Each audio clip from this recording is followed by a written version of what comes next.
Hello everyone, welcome to the Monday card collab with Stmpgrl. It's just she and I, her and me, or however you say it. So this week I pulled out these artistic mixed decorative masks from Stampin Up. They're current in the annual catalog, and the first card I used these two. So I used a blending brush and went over the background with this, and then I don't know if you can tell, but these layer very nicely. So then I mixed Sweet Sorbet with the Stampin' Up! Embossing paste, but you can use any modeling paste or embossing paste that you have, and I used a palette knife and scraped it. And this is what I ended up with. So here's the background. I used Coastal Cabana.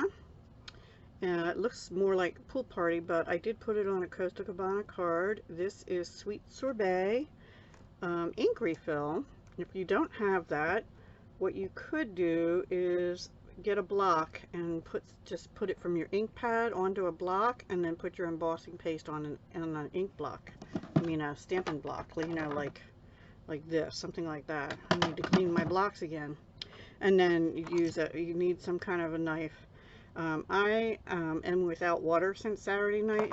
Luckily we have a water tank outside, so we've been bringing buckets in for flushing, but for washing we're using baby wipes pretty much. So, and then I have some drinking water bottles I went out and got. Anyway, I don't know if you can see the texture. Sorry to give you my little detailed there, you can kind of see the texture, right?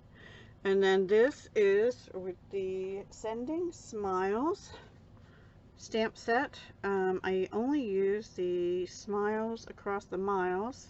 I stamped that here on, I believe it was thick basic white, in Sweet Sorbet, and this is stamped on a 2" by 4" piece of I think thick white with I used this one, and this. I used Crushed Curry, Sweet Sorbet, and Coastal Cabana. And then I splattered. I've been just splattering lately. So I used the brush end and did the cap thing on a piece of scrap paper to splatter on here. And these are both backed on Sweet Sorbet. This is a piece, I actually started with a piece of 5 1/4 by 4, and I trimmed it down to 5 by 3 3/4 on the inside. You can see the edge didn't get exactly perfect, but I used that little 1/4" strip on the inside also. And then this is die cut from the dies. The shadow die is Sweet Sorbet, and the Sending, which I actually remembered to put a piece of the card on the adhesive sheets. Stampin' Up! Has adhesive sheets, and I had them already here, and I don't know where I put them. Oh, down here, that's why. These adhesive sheets, 152334, they're in the annual catalog. I just took a strip and put it on a piece of Coastal Cabana scrap. And a little tip, pull your little eye dot out first and stick it on your background before you pull out the rest. That way you won't lose it. And it is really, it's tiny, so you need a tool or something to pick it off with so you don't lose it. I was having it stick to my fingers and stuff all the time. Now you could also put some embellishments on, but I honestly don't think it really needs it. So that is the first card, Sending Smiles Across the Miles, and I just left the inside blank except for that strip. So it's like a double stencil, but with embossing paste, inked embossing paste on these two. I didn't even realize these were layering ones.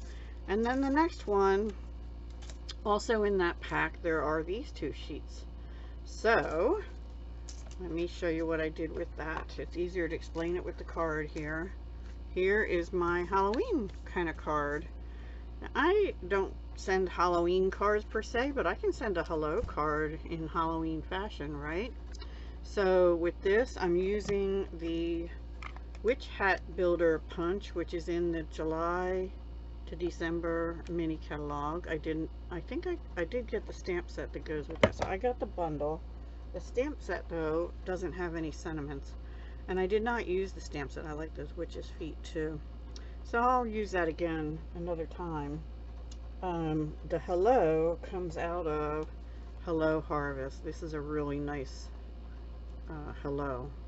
So anyway, so what I did first is I used the blending brushes and I laid down Granny Apple Green on the background. And I don't know if you're going to be able to tell, but there are larger squares of Granny Apple Green. And then I put down over the Granny Apple Green Gorgeous Grape. See here, the Gorgeous Grape.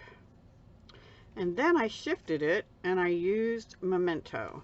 And for that, I started off using the dauber, but I went with a sponge and I blended it. And then even still, when I pulled it up, there were white areas showing. So I took this and I really just smudged the whole thing in black. So these are layering also. You can see this square goes in it, but you will have white lines. And originally I thought I'll just put the washi tape that we have, Stampin' Up glitter washi 4-pack. It is in the mini catalog too. It's Pumpkin Pie Black, Highland Heather, and Granny Apple Green, I think. No, it's actually Old Olive.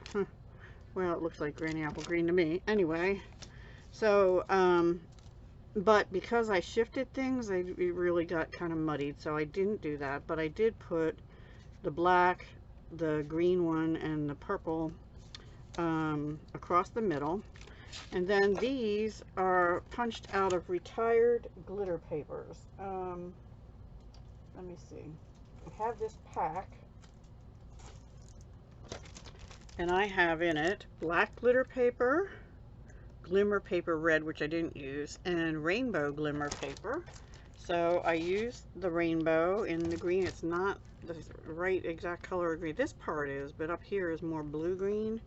And I used the black, and I had a big enough piece of the black to back the whole thing with it, and a little strip here that I flagged with the I don't know what, triple banner pick-a-punch 153608. That's still active in the annual catalog as far as I know. And then I did use the yellow also and just die cut out some extra stars, because the punch has it has the band, the hat, and 3 stars. So I just put it sideways and punched out some stars. This I heat embossed with this is retired black Stampin' Emboss powder. They might have it in a set of powders. I'm not sure. Check the annual catalog. But I did use Versamark and black embossing powder for that. This hat is bumped up on dimensionals. This one is glued down. Anyway, that is how that came out. So I used 4 out of the 5 stencils. I did not use this one, which is like labels. And the labels punch out, so you could actually either trace them or just color on, you know, trace it and cut it out and then color on. I don't know. That seemed like a weird mask or stencil to me. But so those are what I did. So let me bring them both in here. 2 different cards.